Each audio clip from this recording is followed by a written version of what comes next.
반갑습니다. 마태복음 13장 우리 10절부터 우리 13절까지 함께 보았는데 비유에 관한 내용입니다. 우리가 잘 알듯이 예수님께서 이 땅에 오실 때 제자들과 또한 예수님을 따르는 자들에게 있어서 비유로서 천국복음 그리고 하나님 나라를 많이 가르치셨습니다.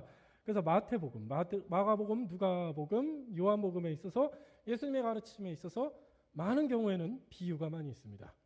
오늘도 역시 비유가 나옵니다. 특별히 오늘 19절부터 23절까지 마지막에 보았던 그 부분들은 그 씨 뿌리는 비유입니다. 어떤 것은 60배, 30배, 그리고 어떤 것은 이제 100배의 그런 결실을 맺는 그런 땅들의 종류가 나오고 그 결과들을 이렇게 보이시는데 결국 땅으로 나오고 그 씨에 대한 결과가 나오지만 결국 하나님의 말씀을 받는 자들을 구분하는 그런 비유입니다. 지금까지 대부분의 비유는 비유에 담겨있는 내용에 초점을 맞췄단 말이에요. 이 비유는 이것을 가리키는 것이라고. 이 비유는 이러한 주제를 나타내는 거라고. 그런데 오늘 13장 10절부터 봤을 때는 조금 비유가 좀 다르게 나오는데 독특하게 나오는데 그게 뭐냐면 지금까지는 앞서 말씀드렸듯이 비유에 관한 내용과 주제가 주를 이뤘다면 이번에는 비유 그 자체 그러니까 비유라는 방법에 대해서 예수님께서 가르침을 주세요. 왜냐하면 10절에 보니까 이렇게 나와요. 13장 10절에 제자들이 예수께 나와 이르되 어찌하여 그들에게 비유로 말씀하시냐. 그러니까 왜 비유로 말씀하시냐는 거예요. 왜? 그냥 말씀하셔도 되지 않습니까? 비유 없이. 근데 왜 예수님 계속 비유로 말씀하세요? 비유의 기능과 목적에 대한 그 질문으로서 지금 시작을 합니다. 우리가 이제 상식적으로 혹은 경험적으로 알고 있을 때 비유라는 것을 왜 우리가 사용하느냐? 우리가 학교 다닐 때를 가끔 들었을 겁니다. 문학적인 어떤 생동감을 위해서 혹은 어려운 개념을 조금 더 쉽게 설명하기 위해서 비유를 사용한다. 우리가 그렇게 많이 배워왔고 또 그렇게 생각합니다. 그래서 이 개념을 복음서에 나온 예수님의 비유들에도 적용을 해서 예수님이 왜 비유로 말씀하셨을까 할 때 우리는 또 이제 그렇게 생각을 하기도 합니다. 본인의 가르침에 생동감을 주기 위해서 혹은 어려운 천국 복음을 쉽게 이해시키기 위하여서 비유로 말씀하셨다. 그렇게 생각할 수도 있는데 오늘 예수님께서는 이렇게 말씀하십니다. 11절을 보면 이렇게 되어 있어요. 13장 11절에 예수께서 대답하여 이르시되 천국의 비밀을 아는 것이 너희에게는 허락되었으나 그들에게는 아니 되었느니 무릇 있는 자는 받아 넉넉하게 되되 없는 자는 그 있는 것도 빼앗기리라. 그러므로 내가 그들에게 비유로 말하는 것은 비유로 왜 말하는지를 예수께서 직접 말씀하십니다. 13절에 그들이 보아도 보지 못하며 들어도 듣지 못하며 깨닫지 못함이니라. 이사야의 예언이 그들에게 이루어졌으니 일렀으되 너희가 듣기는 들어도 깨닫지 못할 것이요 보기는 보아도 알지 못하리라. 이 백성들의 마음이 완악하여져서 그 귀는 듣기에 둔하고 눈은 감았으니 이는 눈으로 보고 귀로 듣고 마음으로 깨달아 돌이켜 내게 고침을 받을까 두려워함이라 하였느니라. 그러나 너희 눈은 봄으로 너희 귀는 들음으로 복이 있도다. 내가 진실로 너희에게 이르노니 많은 선지자와 의인이 너희가 보는 것들을 보고자 하여도 보지 못하였고 너희가 듣는 것들을 듣고자 하여도 듣지 못하였느니라 하시면서 18절에 그런즉 씨 뿌리는 비유를 들으라고 하십니다. 우리가 좀 개념이 다릅니다. 예수님께서 비유를 왜 말씀하셨냐? 결국은 하나님께서 예수님을 통해서 천국의 복음을 알리고자 하는 사람들에게만 알리게 하시고 모르는 자들은 모르는 상태로 내버려 두시기 위해서라고 그렇게 노골적으로 말씀하십니다. 비유로서 오히려 천국 복음을 감추이시고 가리우시고 못 듣게 하시고 대신에 하나님께서 선택하시고 예수님 앞으로 불러일으키시고 그리고 그 비유와 천국의 내용을 알도록 눈이 열어지고 마음이 열어지는 사람들에게만 그 비유가 이해되게끔 하도록 일부러 비유로 말씀하신다는 겁니다. 그러니까 인식의 차원, 이해의 차원, 지혜의 차원에서 우리 인간을 두 부류로 나누신 거죠. 한 부류는 하나님을 알지 못하는 부류, 한쪽은 하나님을 아는 부류, 더 나아가서 한쪽은 하나님을 알고 싶어하지 않는 부류, 두 번째는 하나님을 알고 싶어하는 부류, 그리고 더 나아가서 하나님을 알고 싶어하는 것에 관심이 없는 부류, 두 번째는 하나님을 알고 싶어하는 것에 관심이 있는 부류, 이렇게 나눠버리신다는 겁니다. 그게 비유의 목적이라고 하십니다. 그러면서 19절에서 따로 모인 제자들에게 그 비유의 내용을 직접적으로 설명을 하신 겁니다. 우리 기독교가 다른 종교 혹은 다른 신앙들과 다른 가장 중요한 특징 중에 하나가 기독교는 계시의 종교입니다. 계시라는 말은 어떤 신비한 어떤 신의 비밀을 알고 밀접 관계를 우리가 깨닫는다, 스스로 깨달아 깨우친다, 그런 의미가 아니라 하나님께서 직접 가르쳐 주셔야만 우리가 하나님을 알 수 있다라는 것에서 출발하는 겁니다. 그게 계시입니다. 그리고 기독교가 다른 것들과 다른 종교들과 구별되는 것, 계시하시는 하나님이라는 겁니다. 인간들에게는 종교의 본성이 있습니다. 신을 찾고 싶어하고 구원과 생명을 알고 싶어 하나, 그 방법에 있어서, 내용에 있어서 하나님의 길로 가지 않습니다. 인간의 역사와 그리고 전 인류 지금까지 보면 종교가 없던 곳이 없고 무속이 없던 곳이 없습니다. 다들 하나님을 찾고 싶어 했던 겁니다. 그러나 하나님께서 알려주시고 정확한 하나님의 길을 알려주지 않은 상태에서 그들이 찾는 길은 오로지 다른 신, 우상, 피조물을 하나님의 것으로 섬기는 그런 모습입니다. 곧 하나님이 가르쳐 주셔야만 우리가 하나님을 알 수 있고, 하나님이 구원의 길을 제시해 주셔야만 우리가 구원의 길을 알 수가 있고, 하나님이 구원의 내용을 알려주셔야만 우리의 구원의 내용을 알 수가 있고, 하나님이 먼저 다가오시사 우리가 구원에 필요한 존재라는 걸 알려주실 때 우리가 구원이 필요한 존재라는 것을 그때서야 깨달을 수 있는 겁니다. 오로지 하나님 편에서 먼저 알려주셔야 우리가 하나님의 필요성을 알고 하나님을 찾게 되고 바른 하나님, 정확한 하나님을 찾을 수 있다는 겁니다. 그래서 우리의 신앙인들이 성경에서 항상 말씀하시는 게 주님 말씀하여 주시옵소서요. 내가 듣겠나이다. 내가 스스로 신을 찾아가고 수행을 하고 수양을 해서 내가 신의 경지에 도달한다는 것이 기독교가 아닌 모든 다른 신앙과 종교가 추구하는 목적입니다. 신자가 잘해서 지식을 추구해서 수양을 해서 신의 지식에 도달하는 것이 아니라, 혹은 그 신에 도달하는 것이 아니라, 기독교는 단 하나 하나님이 먼저 찾아오시고 알려주실 때라는 것, 그것이 우리의 시작이라는 것을 그렇게 알려주는 겁니다. 비유를 통해서도 주님께서 먼저 알려주시고 깨우치게 하시고 감추었던 것을 드러나게 하실 때 우리가 비로소 주님의 가르침을 알 수 있게 된다, 그겁니다. 자, 12월입니다. 이제 성탄이 다가오죠. 이 성탄에서 우리가 이제 가장 많이 볼 수 있는 성경의 이야기가 이제 아기 예수님께서 인간의 몸으로 오셨을 때입니다. 그때도 계시의 하나님, 하나님께서 아기 예수도 계시를 하셨을까? 알려주셨을까? 그렇게 하셨습니다. 아기 예수님께서 오실 때조차도. 우리 누가복음 2장을 보면은, 우리 마태복음 다음에 우리 누가복음 2장에서 이렇게 이야기를 합니다. 자, 2장 1절부터 우리 21절까지 한번 볼 텐데, 아기 예수님께서 오실 때 가장 우리가 많이 보는 본문 중에 하나입니다. 자, 2장 1절에서 21절을 보면 이야기가 나오는데, 요즘 1절부터 21절까지가 구절이 긴데, 제가 여기서 이제 한 키워드를 드리면 이 키워드를 붙잡고 한번 읽어보세요. 한 번 이상 등장하는 키워드. 거기서 이제 제가 드리고 싶은 키워드는 구유입니다. 예수님 강보에 쌓여서 눕히셨던 그 구유가 어디에 있는지, 그리고 몇 번 나오는지. 자, 2장 1절 볼게요. 자, 그때에 가이사 아우구스도가 영을 내려 천하로 다 호적하라 하였으니 이 호적은 구레뇨가 수리아 총독이 되었을 때 처음 한 것이라. 모든 사람이 호적하러 각각 고향으로 돌아가매 요셉도 다윗의 집 족속이므로 갈릴리 나사렛 동네에서 유대를 향하여 베들레헴이라 하는 다윗의 동네로 그 약혼한 마리아와 함께 호적하러 올라가니 마리아가 이미 잉태하였더라. 거기 있을 때 해산할 날이 차서 첫 아들을 낳아 강보로 싸서 구유에 뉘었으니 이는 여관에 있을 곳이 없음이로라. 그 지역의 목자들이 밤에 밖에서 자기 양떼를 지키더니 주의 사자가 곁에 서고 주의 영광이 그들을 두루 비추매 크게 무서워하는지라.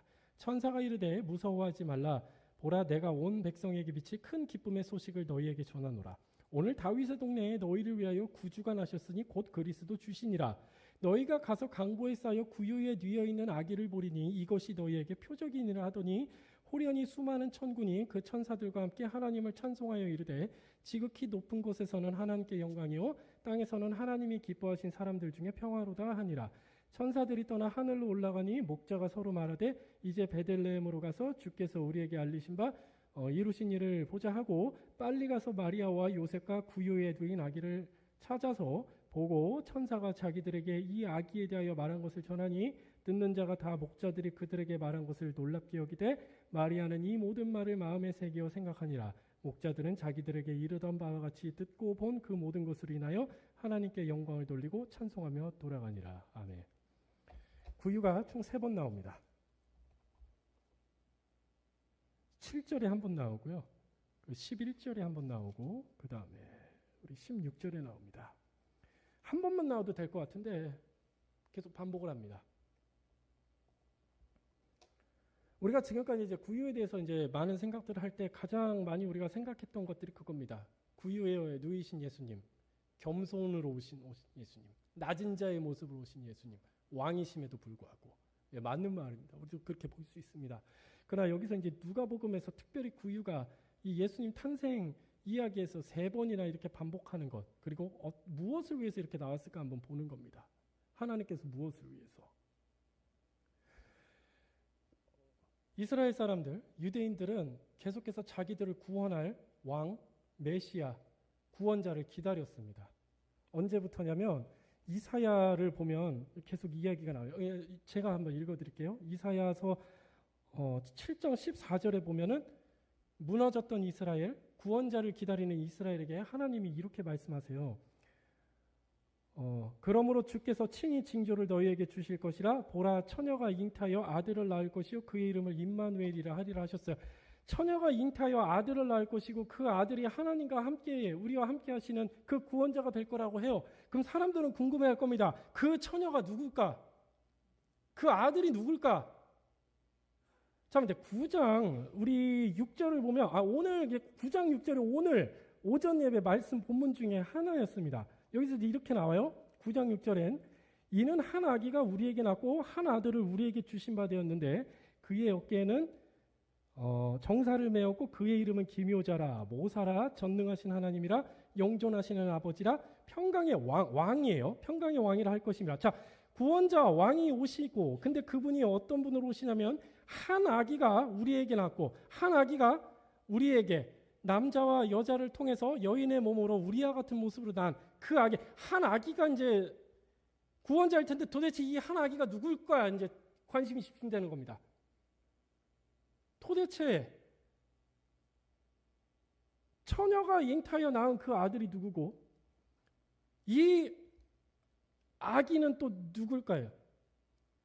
더 나아가서 우리 미가서라는 성경에서도 이렇게 또 나와요. 미가서 5장 2절에서 또 이렇게 나옵니다.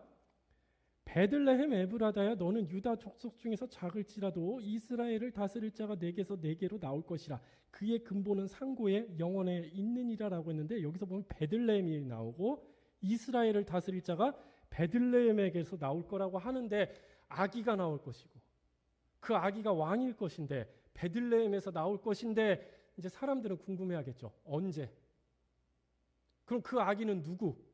그럼 그 아이를 낳는 그 처녀는 누구? 그럼 베들레헴 어디? 이거를 모르는 상태로 수백 년을 지나왔던 겁니다. 그리고 이스라엘 역사에서는 이 우리를 구원할 왕과 아기가 누굴까에 전 집중을 맞추고 있고 베들레헴 어디에서 언제 나올까 합니다. 그래서 가끔 보면은 로마 제국이나 그리스 제국 혹은 이집트 제국에 반란을 일으키고 반역을 일으키는 용감한 이스라엘 사람들이 있으면 사람들은 그 얘기를 했습니다. 혹시 저 사람 베들레헴에서 왔을까? 그 왕일까? 로마를 전복시키고 이스라엘을 다윗 왕권으로 회복시킨 그 왕, 그 아기가 저 사람일까? 늘 거기에 관심이 있었으나 결국 결론은 하나입니다. 못 찾습니다. 몰라요. 시점도 모르고 베들레헴 어딘지도 모르고 그 아기를 낳을 처녀의 존재조차 모르고 행방도 모르고 그 아기가 누군지도 모릅니다. 그렇게 해서 수백 년이 지나왔습니다. 그런데 때가 찬 어느 시간에 하나님께서 천사들을 보내시사, 하나님의 천사들을 보내시사 오늘 마태복음에 보았던 목자들에게 그 계시, 하나님께서 알리심을 본격적으로 하신 겁니다. 누가복음이죠. 누가복음 2장에서 그 목자들에게 이렇게 이야기합니다. 베들레, 그리고 어느 여관에 가축들이 사는 곳에 구유에 누인 한 아기가 있을 텐데 그 아기가 너희들을 구원할 메시아 그리스도, 그리고 이사야가 말한 보라 처녀가 잉타하여 낳은 그 아기, 기묘자요 모사자요 전능자인 그 왕으로서의 아기, 그리고 베들레헴에서 날 이스라엘 다스릴 그 아기라고 하면서 구유에 누일 아기라고 계속 얘기합니다. 한마디로 말해서 좌표를 찍어주신 겁니다. 베들레헴에 있는 구유에 누인 그 아기라고. 그 이야기를 듣고 목자들이 찾아가고 베들레헴을 수소문했고 지금 아기를 낳은 어미가 있는지를 찾아냈고 찾았는데 천사들의 말대로 그 아기가 강보에 쌓여서 구유에 누인 것을 발견한 겁니다. 그제서야 이제 목자들이 무릎을 꿇은 겁니다. 맞았구나. 구유에 누인 아기가 우리를 다스릴 왕이자 우리를 구원할 구원자이시다라는 것. 그리고서 그들이 찬송을 하고 하나님께 영광을 돌리고 갔던 겁니다. 그 누구도 몰랐을 겁니다. 하나님께서 먼저 알리지 않으시고 계시하지 않으시고 고지하지 않으시면 그 누구도 몰랐을 겁니다. 하지만 정확히 베들레헴이라는 곳에 구유를 찍으시고 알려주실 때 이분이 우리의 구원자이시고 예수라는 이름으로 인간의 몸을 입고 오신 그리스도라는 것을 알게 된 것이고 예수의 역사가 이제 시작이 된 겁니다. 여러분들에게도 신앙심이 있을 줄 압니다. 하나님을 찾고 싶은 마음과 열망이 클 줄을 압니다. 그러나 또 한편으로는 우리에게 한계가 있습니다. 지식의 한계가 있죠. 무엇을 위해서 기도해야 될지도 모르고 하나님이 나에게 원하는 것이 무엇인지도 모르고 지금 이 어려운 상황에서 내가 어떻게 돌파해서 찾아가야 할지도 모릅니다. 내 자식을 어떻게 키워야 될지도 모릅니다. 진심은 있습니다. 잘 키우고 싶어요. 그런데 어떻게? 나의 바람과 다르게 돌출되어 나가는 저 자식에게 나는 그럼 어떻게 해야 되는지 모릅니다. 경험이 없습니다. 교회 생활을 잘하고 싶어요. 교회를 부흥케 하고 싶고 이 교회를 통해서 우리가 위로를 받고 싶고 말씀을 통해서 은혜를 받고 싶으나 열망은 있으나 어떻게 해야 될지 모를 때도 있습니다. 이스라엘 백성들이요, 그 이사야가 말한 그 보라 처녀가 잉타하여 낳을 아들, 그 기묘자 전능자의 왕, 베들레헴에서 낳을 왕 기다리는데 열망이 있었고 진심이었습니다. 하지만 딱 거기까지 몰랐습니다. 어디에서 나올지, 언제. 우리도 똑같죠. 하나님을 향한 열심이 있고 하나님이 우리 삶에 개입하시고 내가 또 하나님을 열심히 잘 섬기고 싶지만 열망은 진심이나 어떻게, 무엇이 옳은 방향이고 무엇이 정확한 길인지 헤맬 때도 있습니다. 더 불행한 것은 내 스스로의 판단이 작용할 때도 있습니다. 이렇게 하면 이렇게 되겠지. 그런데 그것이 모두 맞는 길은 아닐 수도 있습니다. 오해와 오판이 있을 수도 있겠죠. 그러기에 우리가 구하는 것은 무엇이겠어요? 주님의 계시, 곧 하나님의 알리심, 하나님께서 나에게 말씀하심이겠죠. 주님 말씀하여 주시옵소서. 정말 모르겠습니다. 답답합니다. 어떻게 해야 될지 모르겠습니다. 그런데 제 마음은 진심입니다.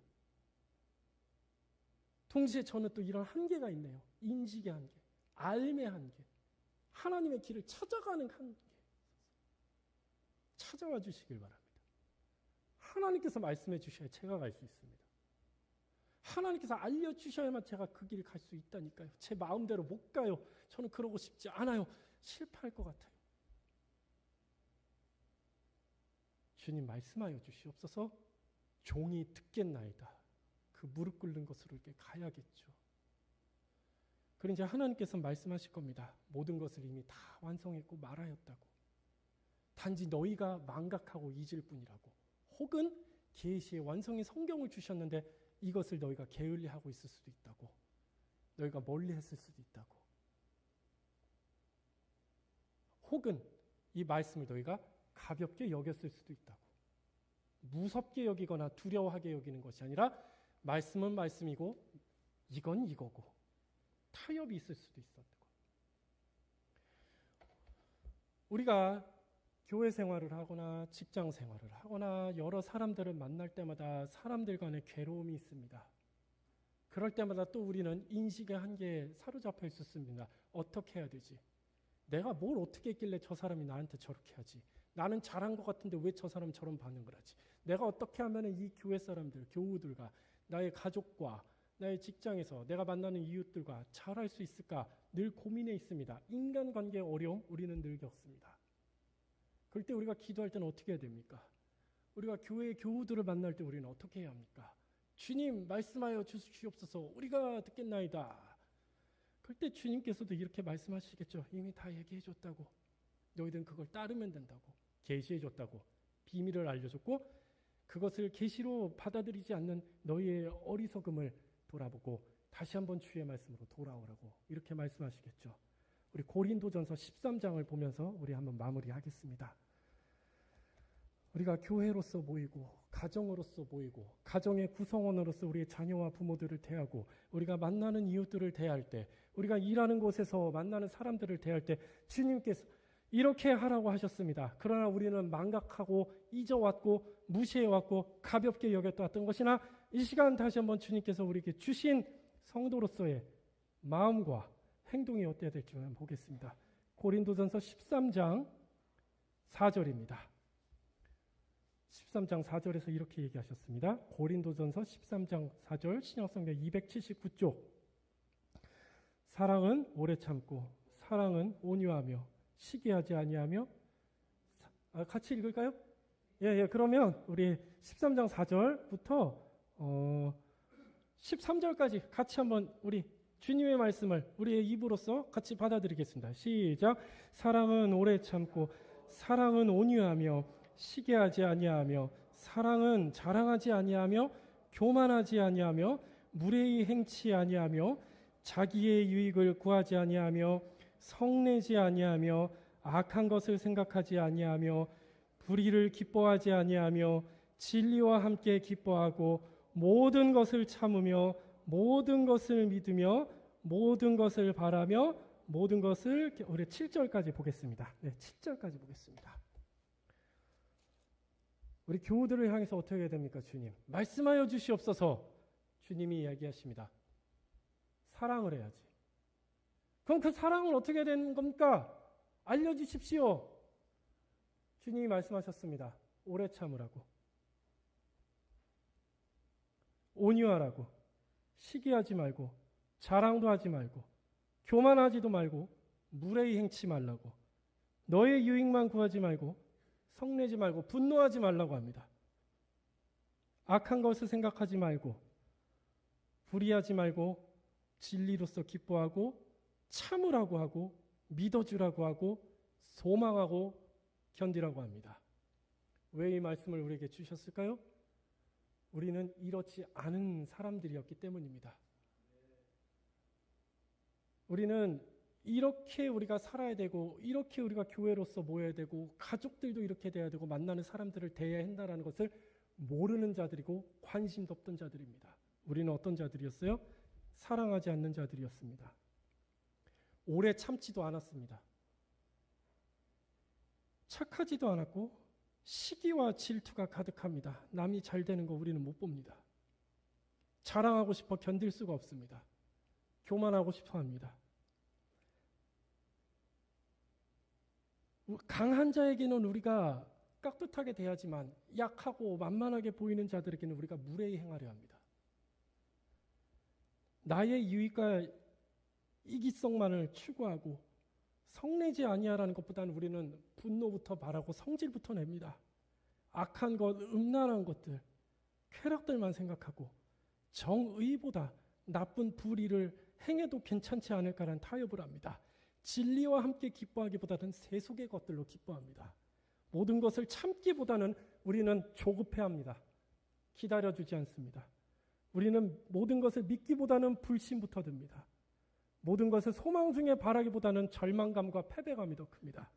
우리는 견디기보다는 여기서는 얼른 피하고 싶어 합니다. 이것이 우리였습니다.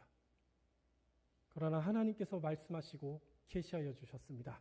신자여, 교회여, 가정의 아비여, 어미여, 자녀들이여, 일터의 일꾼들이여, 오래 참으시고 온유하며 시기하지 말며 자랑도 말고 교만하지 말고 무례히 행치 말고 자기 유익을 굳지 말고 성내지 말고 악한 것을 생각지 말고 불의를 기뻐하지 말고 진리와 함께 기뻐하고 모든 것을 참으며 믿으며 바라고 견디라고 알려주셨습니다. 주님 말씀하시옵소서. 우리가 듣겠나이다. 우리가 그렇게 다짐했고 믿음으로 고백했습니다. 주님이 이렇게 말씀해 주셨습니다. 우리는 들었습니다. 이제 오늘 예배를 마치고 우리의 가정으로 돌아갈 것이고 일터로 돌아가실 것입니다. 이 모습으로서 우리 살기를 바랍니다. 저 역시 이렇게 살겠습니다. 잊어왔고 망각해왔습니다. 또다시 저는 분을 낼 거고 성을 낼 거고 저의 자식들에게 아내에게 조급해하고 성을 낼지도 모르고 오래 참지 못할지도 모릅니다. 그러나 주께서 다시 한번 다가오실 겁니다. 알려주실 것입니다. 성내지 말라고, 오래 참으라고. 우리 이 주님 만나고 이 주님의 음성 들으며 우리의 한 주를 살아가시고 승리하시기를 소망합니다. 다 같이 기도하겠습니다. 걸어가신 하나님, 우리가 고백합니다. 주님 말씀하여 주시옵소서. 종이 듣겠나이다. 그리고 주님께서는 선택하신 자들을 향하여서 하늘에 감추신 것 그리고 하늘의 비밀을 우리에게 알려주셨습니다. 주님이시여, 그 중에서 우리가 사랑을 배웠고 또한 그 사랑을 일러주시고자 그 사랑을 실현시키고자 오신 예수님의 사랑 또한 우리가 들었습니다. 주님이시여, 주님께서 말씀하신 바 우리가 붙들게 가게 하시고 망각하고 잊을 때마다 주님께서 기억나게 하시고 다시 말씀하여 주시옵소서. 주님의 계신 이 말씀 성경을 우리가 귀하게 여기게 하시고 늘 묵상하고 품에 품으며 이것을 통해서 하나님을 더 잘 알고 또한 우리 자신을 반성하고 회개하며 더욱더 주님으로 자라가는 우리가 되게 하여 주시옵소서. 듣는 길을 열어주시고 받을 수 있는 마음을 열어주시고 행할 수 있는 의지를 우리에게 주시옵소서. 예수님의 이름으로 기도드립니다. 아멘.